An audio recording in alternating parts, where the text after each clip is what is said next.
नमस्कार दोस्तों, स्वागत है आपके पसंदीदा पॉडकास्ट में जहां हम विज्ञान, इतिहास और शिक्षा से जुड़े रोचक विषयों पर चर्चा करते हैं। तो विजय, आज हम एक बहुत ही दिलचस्प विषय पर चर्चा करने जा रहे हैं, मनुष्य की उत्पत्ति।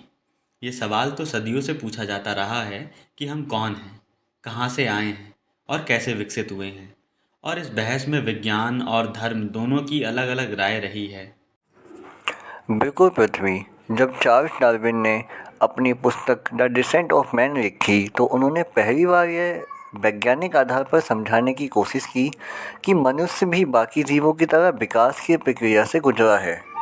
लेकिन दिलचस्प बात यह है कि जब भी डार्विन के सिद्धांत की बात होती है तो लोग अक्सर ये सोचते हैं कि उन्होंने कहा था कि मनुष्य बंदर से आया है, जो कि पूरी तरह सही नहीं है। हाँ, ये एक बहुत बड़ी गलतफहमी है। असल में डार्विन ने यह कहा था कि मनुष्य और अन्य वानर जैसे चिंपैंजी और गोरिल्ला एक ही पूर्वज से विकसित हुए हैं, यानी हम बंदरों से नहीं बल्कि एक समान पूर्वज से आए हैं। और अगर हम जैविक प्रमाणों की बात करें तो हमारे डीएनए का 98 से 99% हिस्सा चिंपैंजी से मेल खाता है। मतलब हमारे और उनके बीच आनुवांशिक समानता काफ़ी ज़्यादा है। बिल्कुल।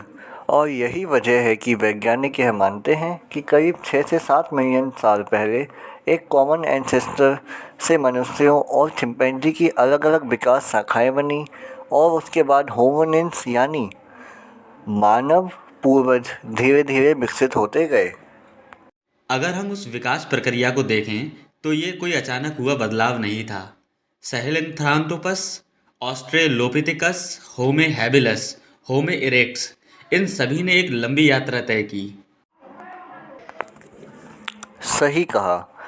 और इस सफ़र में सबसे बड़ी उपलब्धि थी सीधे खड़े होकर चलना, यानी बाइपेडलिज्म। पहली बार ऐसी प्रजाति थी जो पूरी तरह से दो पैरों पर चलने लगी। और ये एक गेम चेंजर था, क्योंकि इससे हाथ आज़ाद हो गए, जिससे औजार बने और इस्तेमाल करने की क्षमता बढ़ी।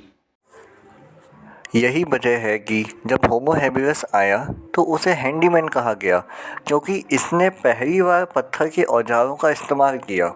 और फिर होमो इरेक्ट्स आया, जिसने शायद पहली बार आग का इस्तेमाल किया और अफ्रीका से बाहर निकलकर एशिया और यूरोप तक फैल गया। अब सवाल यह है कि क्या डार्विन पूरी तरह सही थे, क्योंकि उनके समय में जेनेटिक्स की जानकारी नहीं थी। लेकिन फिर भी उनके सिद्धांत का अधिकांश भाग आधुनिक वैज्ञानिक खोज से मेल खाता था, उससे मिलता जुलता था।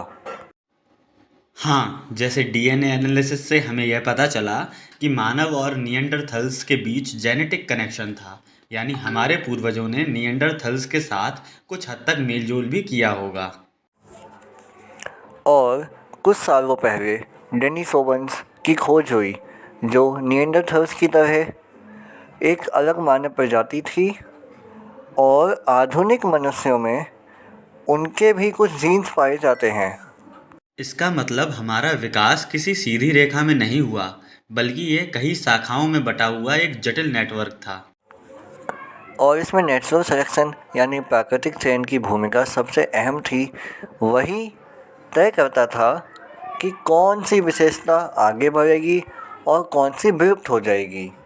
अब एक बड़ा सवाल यह भी है कि धर्म इस पूरी कहानी को कैसे देखता है, क्योंकि कई धार्मिक ग्रंथों में लिखा है कि मनुष्य को भगवान ने बनाया है। ये बहस तो काफ़ी पुरानी है, लेकिन कुछ लोग ये मानते हैं कि विकासवाद और ईश्वर का अस्तित्व एक दूसरे के विरोधी नहीं है, बल्कि हो सकता है कि विकासवाद भी ईश्वर की योजना का ही हिस्सा हो। हाँ, और कई वैज्ञानिक खुद धार्मिक भी होते हैं, लेकिन वे विज्ञान और विश्वास को अलग-अलग नज़रिए से देखते हैं। जी हाँ, ठीक कहा। विज्ञान हमें बताता है कि कैसे चीज़ें हुईं, और धर्म यह समझाने की कोशिश करता है कि क्यों हुईं। दोनों की भूमिका अलग-अलग है। अगर हम भविष्य की ओर देखें, तो क्या मानव विकास अभी भी जारी है? बिल्कुल, विकास कभी नहीं रुकता। अब हमारा विकास नैतिक से ज़्यादा तकनीकी हो रहा है। जैसे जेनेटिक एडिटिंग, कृत्रिम अंग और साइबरनेटिक्स, जो शायद भविष्य के मनुष्य को और भी अलग बना दे। देखिए, हमें यह बात समझनी चाहिए, अगर हम किसी भी ग्रह पर बसते हैं तो हमारे शरीर की रचना हमारी ग्रह के भौगोलिक परिस्थितियों के आधार पर ही बनती है और यही मनुष्य के शरीर में एक नए बदलाव के संकेत होते हैं। तो मानव विकास की कहानी अभी ख़त्म नहीं हुई, बल्कि यह एक नई दिशा में आगे बढ़ रही है। तो हमने आज देखा कि डार्विन का विकासवाद का सिद्धांत आज भी प्रासंगिक है और आधुनिक विज्ञान ने इसे और मजबूत किया है। और ये भी कि मानव विकास कोई सीधी रेखा नहीं, बल्कि एक जटिल और रोमांचक सफ़र है जो अभी भी जारी है। बिल्कुल, और सबसे अच्छी बात यह है कि विज्ञान हर दिन नई खोज कर रहा है और जिसमें हमें अपनी उत्पत्ति और भविष्य को समझने में भरपूर मदद मिलती है। तो दोस्तों, उम्मीद है कि आपको यह चर्चा रोचक लगी होगी, और अगर आपको यह पॉडकास्ट पसंद आया तो इसे अपने दोस्तों के साथ शेयर करें और हमारे अगले एपिसोड का इंतज़ार करें। तब तक के लिए सीखते रहिए और सोचते रहिए।